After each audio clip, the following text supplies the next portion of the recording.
Before I tell you what happened, it's important to mention that Central Park is a pretty safe place. Many people think Central Park at night is dangerous. Mostly, the people that think this are tourists, and they can't be blamed for not knowing the details about the park or the surrounding city. Central Park, and New York City in general, used to be a very dangerous place back in the 80s and 90s. But things have changed since then. And while no place you'll ever go is 100% safe, if you stick to the lighted paths in Central Park at night, you'll find that most of the people around are runners and cyclists, not drug addicts or criminals. I've lived in New York City since 2003, and Central Park is one of the places I came to run regularly. I'd never had any issues or felt unsafe in the park until one night 2 weeks ago. I was out for my nightly run, bundled up against the winter chill in my warm running gear.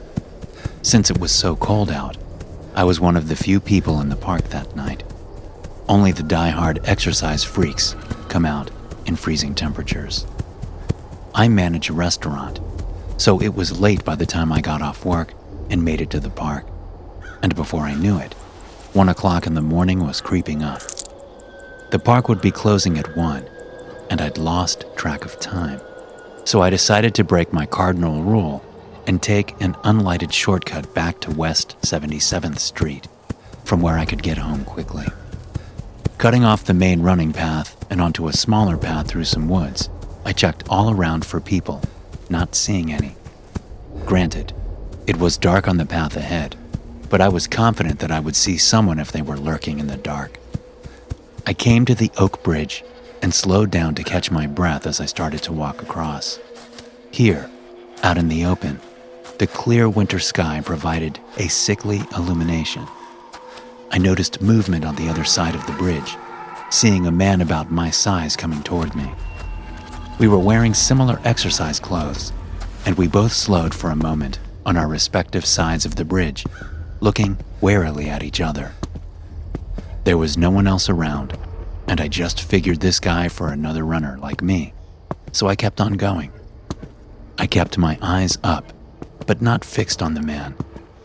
My mom had always told me that staring is impolite, but as we grew closer to each other, I noticed that our clothing wasn't just similar. We were wearing the exact same getup. There was something eerily familiar about this man, and a sickening feeling constricted my throat and made my palms sweaty in my gloves despite the cold weather. I couldn't keep my eyes averted any longer. The feeling of déjà vu was simply too strong.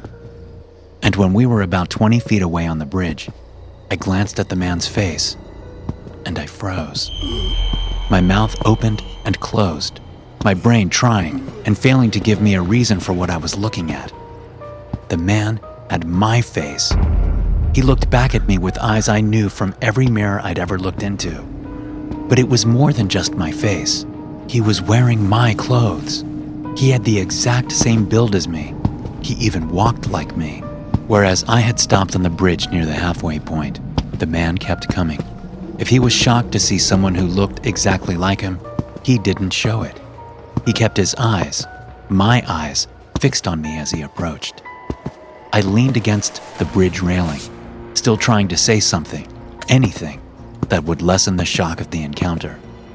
The man walked up and stopped, the toes of his running shoes 2 or 3 inches from touching mine.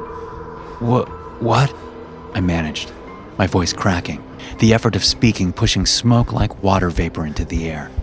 The man looked into my eyes for a long moment, and a small smile came to his face. But it wasn't a happy smile. It was a look of disgust, poorly disguised by the twitch of his lips. He looked me up and down. Then his right hand shot out and gripped my throat. I gasped, more water vapor erupting from my mouth and into the man's all-too-familiar face. With his left hand, he produced a knife, one that I recognized. It was the first real pocket knife I'd ever owned. It had a 3-inch folding blade and the stylized drawing of a black widow on both sides of the handle.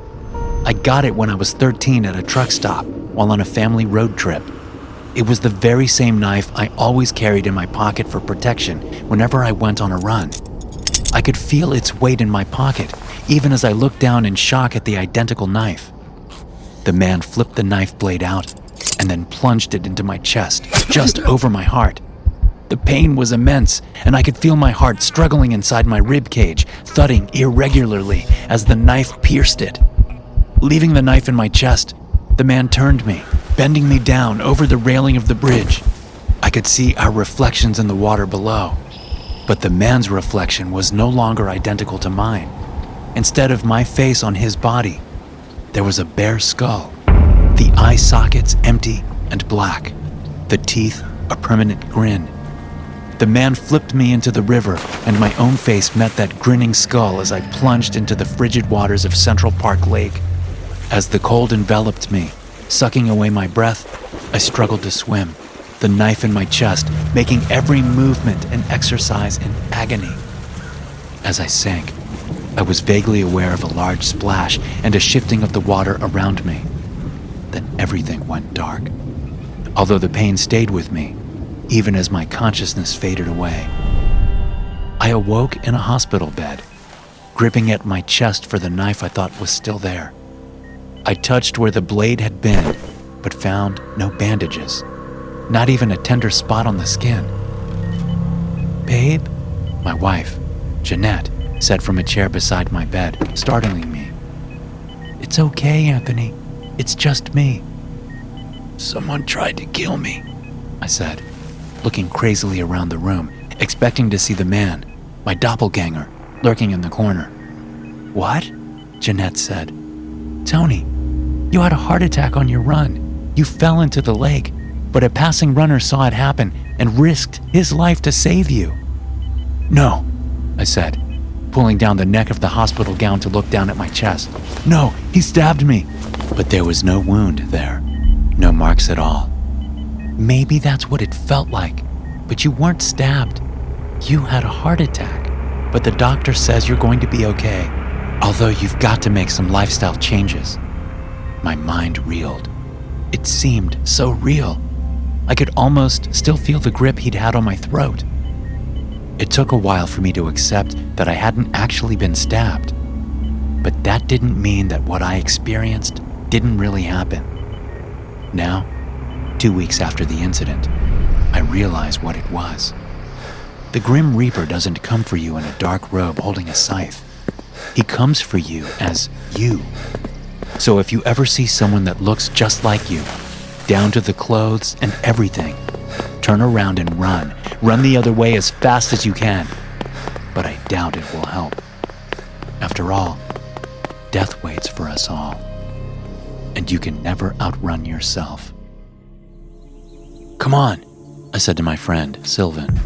"Let's check this last place, and then we'll go get some dinner." Sylvan sighed and looked around the park. We were at the Strawberry Fields section of Central Park. We just spent a few minutes at the Imagine Memorial, taking a few pictures of the mosaic before moving on. "Fine," Sylvan said, "but it's getting dark, and I don't want to be in the park after dark. You hear me, Greg?" For such a big and imposing guy, Sylvan was kind of a chicken. We'd been friends since college, and we were even dating two best friends, much like ourselves. We had split up with our girlfriends for the day, the third day of our week-long vacation in the Big Apple, a vacation that I'd suggested and planned. The girls had been doing some shopping and were currently on their way to see a Broadway show, both activities that Sylvan and I had no interest in. "I hear you," I told my friend. "Let's just check this one more area, then we'll go to dinner." I'd managed to talk Sylvan into coming with me on what I knew was a bit of a wild goose chase. One of the designers of Central Park, Calvert Vaux, had written a letter back in 1895, confessing to hiding a secret of great importance somewhere in the park. The letter also mentions the Central Park papers that would lead a worthy hunter to the secret. Or so the story went. I'd spent hours on the internet researching the papers, going down a rabbit hole, talking in forums to people who had way too much time on their hands. It was probably all made up, but I'd always imagined myself a kind of treasure hunter, like Nicolas Cage in those National Treasure movies. But really, it was just a fun way to get to know Central Park, as opposed to simply walking around aimlessly and seeing the sights. This way, things were a bit more engaging. I had the supposed Central Park papers pulled up on my phone in PDF form, and we'd been following the cryptic messages and clues for most of the day. I read and reread the clue about strawberry fields and looked around. I could hear the faint sounds of traffic from Central Park West, although I couldn't see the streets thanks to the lush trees and bushes surrounding us. "This way," I said, heading off into a small copse of trees nearby.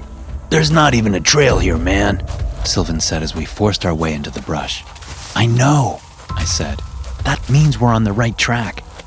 I snagged my foot on a root and fell through some bushes, sticking out my hand to catch myself on a boulder to my left.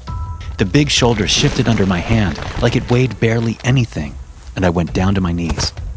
"You okay?" Sylvan asked, coming through the foliage behind me and helping me to my feet. "Yeah," I said distractedly, staring at the boulder that had moved. It was still rocking back and forth, as though it were suspended above the ground on chains, but I could see nothing that was holding it up. Granted, both sides of the gray rock were hidden by foliage. "What the hell?" Sylvan said, looking down at the boulder. "Yeah," I said, getting back down on my knees to look underneath the gently rocking chunk of stone. "It looks like there's a hole underneath it. A big one." "You're kidding," Sylvan said. "Nope," I said, leaning forward and pushing on the rock. It felt like real stone, but it was very light, as if the inside had been hollowed out. I cocked my head and looked under the boulder as I pushed it, the irregular shape of the rock allowing me a gap about 6 inches wide in which I could see only darkness. "Do me a favor, would you, Sylvan? Push on the rock to turn it like I'm doing now. I want to look down into the hole with my flashlight." Sylvan looked at me, apparently saw that I wouldn't be dissuaded, and then pushed on the rock, shifting it on whatever hidden mechanisms allowed it to be rotated, as if on a spit.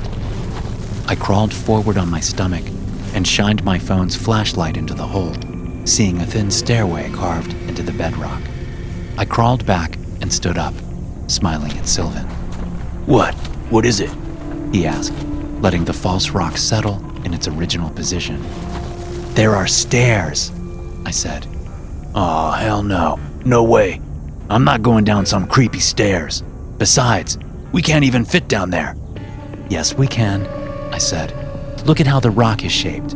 If we turn it all the way over and hold it like that, the divot in the rock will allow us to get in." "Screw this. We don't know where this leads, man," Sylvan said. "You don't have to come with me," I said, still smiling. "But I'm going down there. I can't not, man. This is awesome. Maybe there really is some secret to be found down there. Maybe the Vox letter isn't a hoax." "Damn it, Greg," Sylvan said. "Fine. Sarah would kill me if I ever let anything happen to you." I felt a little guilty, but not much. I had been able to talk Sylvan into many things over the years, not the least of which was asking out Mary, his girlfriend. So I figured this made us even. Sylvan, being bigger and stronger than me, helped me get the rock turned into the proper position so I could slip into the hole. I walked down the stairs, shining the light around. It was just a tight little passageway, but I could see that it continued on, heading towards Central Park West. When I was down far enough to leave room for Sylvan, I turned around and shined the light on the steps so he could see. He held the rock in position while he worked his body into the little gap. Then he was able to slip down, sitting on the steps with his arms held above him, still holding the rock so it wouldn't swing down and hit him in the head. He shifted further into the passageway and then gently shifted the rock back into position above him. In its resting position, there was only a small gap between boulder and ground, maybe 1.5 inches. This meant that the only light in the place was from my phone. I walked back into the passageway, and Sylvan walked down the steps until he could stand up straight. Then he pulled out his phone and lit up his flashlight. I turned around and started walking. About 10 yards in, the tunnel opened up, and the ground turned from bedrock to rough concrete. There were old-looking drains placed at regular intervals down the tunnel, which seemed to continue on straight as far as our lights could illuminate. Seeing how straight the tunnel was made me realize something. "Dude," I said, "if this tunnel keeps going straight, I think I know where it leads." "Where's that? Hell?" Haha, very funny. No, seriously, I think it leads to the Dakota apartments. Am I supposed to know what's significant about that? I stopped and turned. Seriously? It's where John Lennon was killed. It was also used as the apartment that Rosemary and her husband move into in the movie Rosemary's Baby. Oh, that's not creepy at all. Right? But that's not all. It's supposedly haunted too. And it was definitely here when Vox wrote his letter in 1895. Great, Sylvan said. Maybe we can exit through the Dakota apartments and then go get some dinner, if we don't get arrested for trespassing. Oh, relax, I said. If there's an entrance to the Dakota, I bet it's been sealed off. Celebrities live in the building after all. Can't be too careful. Gotta protect those important celebrities. Yeah, and you gotta protect the Antichrist too. I laughed, surprised to hear Sylvan make a joke, given that I knew he was nervous. We continued walking down the tunnel until it made a sharp right turn, at which point I slowed down. What's up? What are you doing? Sylvan asked. I think I hear something, I said. A sweeping sound. Do you hear it? Sylvan stopped and listened for a moment. Yeah, sounds like something mechanical. I peeked around the corner and saw that the rough concrete tunnel turned into a corridor with smooth concrete flooring and a few pipes sticking out of the ceiling and running off into the darkness. We must be under the Dakota, I whispered. I knew where it was on the map, right across from Strawberry Fields. We moved tentatively around the corner as we crept forward. The sweeping noise grew louder. The tunnel dead-ended at a large metal door the color of old iron. The pipes disappeared into the concrete wall above the door. There was no handle on the door, no way to open it from this side. It's a dead end, Sylvan said. Now can we go back? I raised my fist and knocked on the door, hammering out a pattern in 5 strikes. What are you doing? Sylvan said. Just bear with me, I said to him, without turning around. After several long moments, I heard a noise from the other side of the door. The sound of an old metal lock disengaging was unmistakable. And as the door opened, the sweeping sound grew even louder. A man with a chubby face, old-style glasses, and a wiry beard opened the door. He looked to be in his middle 40s and was dressed in an expensive-looking modern suit. Beyond him, there were about a dozen people in the wide, circular room. All of them were dressed in expensive evening wear. 3 of them had large brooms, which they were pushing across an elaborate carving in the floor. They were doing it in unison, and the stiff bristles made a loud noise as they moved through the groves and the design etched into the floor. As the door opened all the way, everyone in the room looked up at us, and the sweepers stopped. Holy shit, it's real, I said. I knew it. I fucking knew it. What the hell is this? Sylvan said, his voice going up an octave. I stepped through the doorway and gestured at the man who had opened the door. Sylvan, this is Calvert Vox. Pleased to meet you, Vox said, reaching a hand out toward Sylvan. The other people in the room were still staring at us. Calvert? Sylvan said faintly, reaching out on reflex to shake Vox's hand. Wait a minute, he said as they shook. How could he be alive if you said... Vox yanked Sylvan into the room with savage strength, causing my friend to cry out. Vox dragged him swiftly to the center of the elaborate carving in the stone floor, knocking him down onto his back like Sylvan was a child. I watched this with interest, my eyes wide and my heart rate increasing. What's going on? Sylvan said, looking up at me. Tell them to stop, Greg. Tell them to stop. Sorry, man, I said. I truly didn't think this was real. Honestly, I didn't. I thought the whole thing was just a fun role-playing game online. A silly game about gaining immortality and powers. But it's real. As soon as that door opened, I knew it was. What? Sylvan said, looking around at the people now surrounding him. His eyes went wide as he recognized a well-known actress a couple of politicians, and a famous billionaire. Calvert Vaux retrieved a sledgehammer offered by one of the politicians as 4 people held Sylvan to the ground. "I mean, it's immortality, buddy," I said to my friend. "I can't pass this up. They only do this once every 50 years, and without a sacrifice, I can't join this little club." Vaux pulled the sledgehammer over his shoulder and looked down at the center of Sylvan's forehead. Then he looked up at me.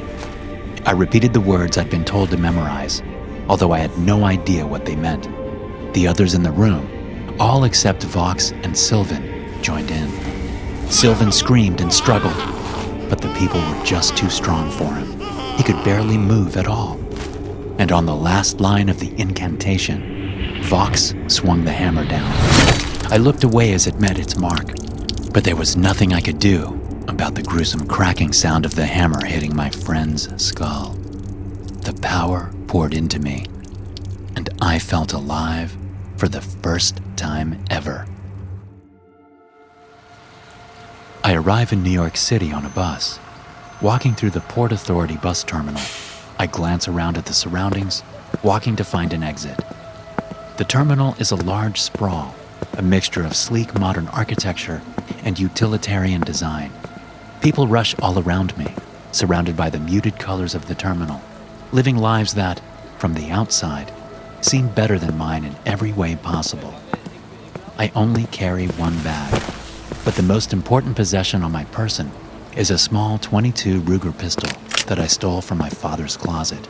I keep the pistol in the right pocket of my large olive green military jacket. At 18 years old, I know the few people that glance at me see only another young person, a tourist, maybe, or a bum.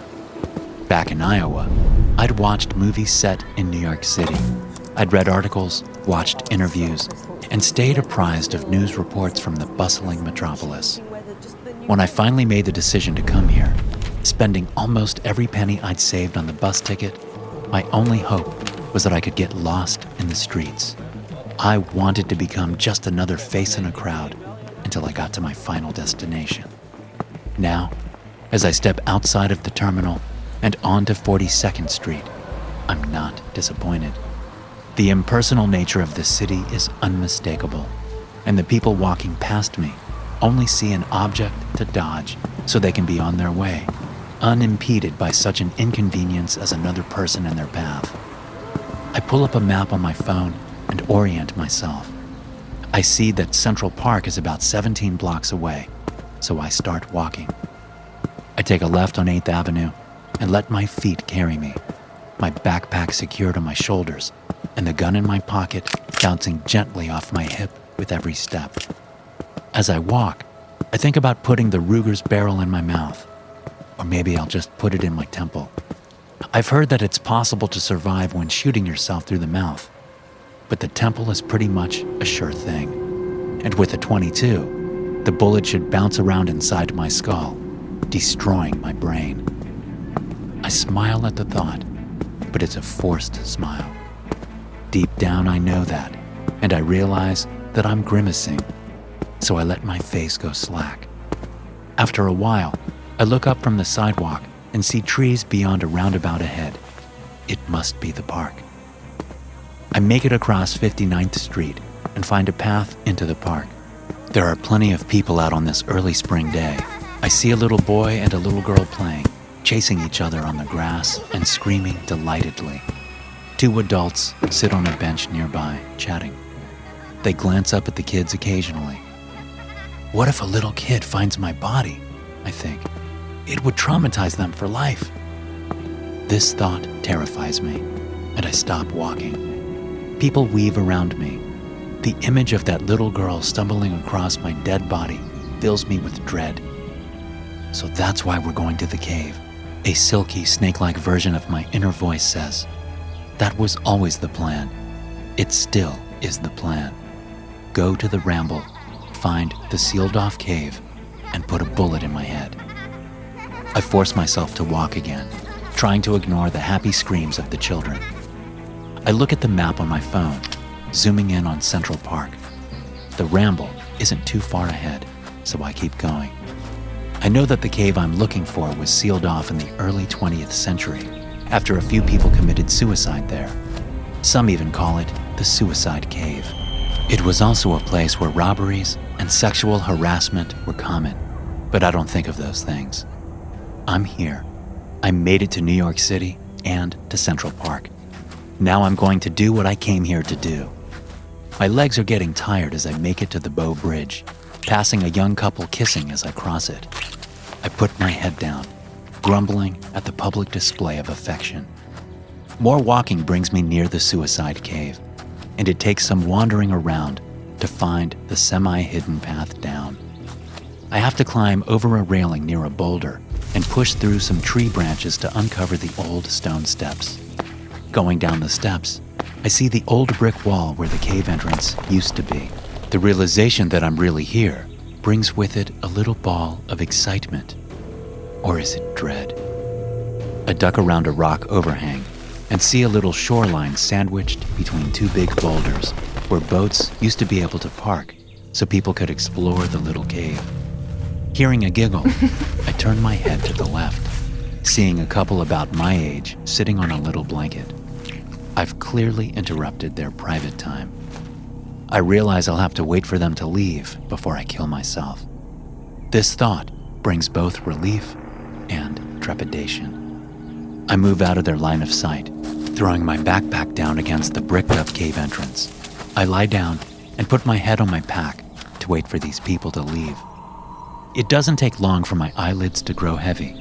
What little sleep I managed to get on the bus out here wasn't quality sleep by any means. I don't resist the urge to sleep, instead letting the anxiety of my pending death melt away, at least for a few minutes.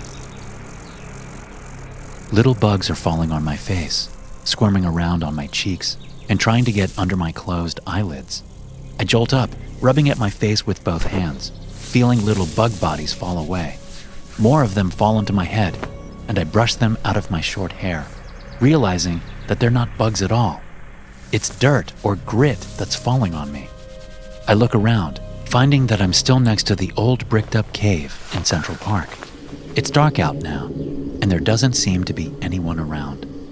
More dirt falls on my head, and I look up to see where it's coming from. It's hard to tell in the dark, but it looks like there's a ragged hole in the brick wall, as if someone has been removing bricks. Suddenly, darkness pours out of the hole, and it takes me a moment to realize that the darkness is really cockroaches, hundreds of them. I scramble up to my feet, backing away as the cockroaches disperse into the night. Looking harder at the brick wall, I see that there is a hole there. It's at about head height and big enough for a person to fit through easily. I step closer, wondering whether I should pull out my phone and use the flashlight feature. A ghostly white hand emerges from the darkness of the hole, grabbing one of the bricks and pulling it into the hole. "What the fuck?" I whisper, stepping back. "No way this is real." I pull my phone out, holding it at my side, not yet shaking it to make the light turn on. "Hello?" I say. "Who's in there?" There's no answer. All is silent. The hand doesn't appear again. I step up to the hole, shaking the phone to turn on the light. I shine the light inside the cave. The eyes of a dozen or more people reflect the light of the flashlight. I can tell they're all dead by the pallor of their skin. Most of them are men, but there are a few women there too. Their fatal injuries still shine with moisture, reflecting the light off of tiny irises. I jump back, hitting my head on the rock outcropping behind me and dropping my phone. The light shines straight up, illuminating the hole in the brick wall. I back away, rubbing my head absently as my mind tries to process what I've just seen. Maybe I'm still asleep, still dreaming, but the pain in my head feels so real. A man's head emerges from the hole, upside down. I realize, as the rest of him moves through the hole, crawling like a spider, that his head is only attached to his body by a thin strip of flesh near his severed spine. He stops his spider-like crawling as he reaches the ground, standing up to his full height, his eyes never leaving me. His head seems to shift on its own, keeping his gaze fixed on my face. I notice his old clothes, a dusty brown suit that would have been in style a century ago. I back up toward the lake, my whole body shaking with fright. The back of my foot runs into something that shouldn't be there. I can tell by the feel. It's not a rock, not a branch, but it is organic. I risk a glance behind me and let out a long gasp that turns into a low, desperate scream at the end. There are bodies floating on the lake as far as I can see. The moon shines down on them, allowing me to see them packed together on the surface of the water. Some wear clothes and others are naked. Some look like they belong in this century, while others are clearly from the distant past. But they all have one thing in common. Their eyes are open, heads are turned, and they're all looking at me. The one I hit with my foot, just where the shore meets the water, reaches up and tries to grab me. I back up, immediately feeling impossibly strong hands grip me. I catch a glimpse of my assailant, seeing his nearly severed head staring at me with furious determination. Then he's lifting me off the ground, my struggles doing nothing to hinder him. He brings me back to the hole in the brick wall and shoves me through. Hands reach out as I'm pushed inside, grabbing me and pulling me down. I'm on my back in the cave, surrounded by the dead. They all look down at me, their eyes wide, and I can tell they want something. I just don't know what it is. Their mouths all open at the same time, and a black liquid sludge pours out, coating me. It's freezing cold, immediately soaking through my clothes as I struggle and scream. Their wide eyes all turn black at once and then liquefy as more of the black sludge pours out of their eye sockets. I'm immersed in the liquid now, and I can feel it paralyzing me, squeezing the life from me, stealing my breath. Suddenly, I remember my father's gun in my jacket pocket. I reach through the thickening black sludge with a numb right hand. My fingers feel like sticks, the joints nearly impossible to move as I manage to shove the hand in my jacket pocket. I feel the gun there and manage to get my fingers around it as the sludge reaches my chin. I tried to hold my head higher, straining my neck upward, but the dead try to push me back down.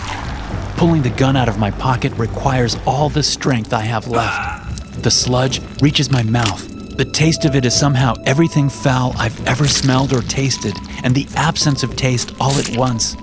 It forces its way into my mouth, and I can feel it sliding down my throat and into my lungs, erasing everything I am and replacing it with endless pain and darkness. Choking, I pull the gun up out of the tar-like substance, forcing my numb index finger into the trigger guard. The sludge reaches my eyes, and I have to shut them or lose them forever. I pull the trigger, but nothing happens.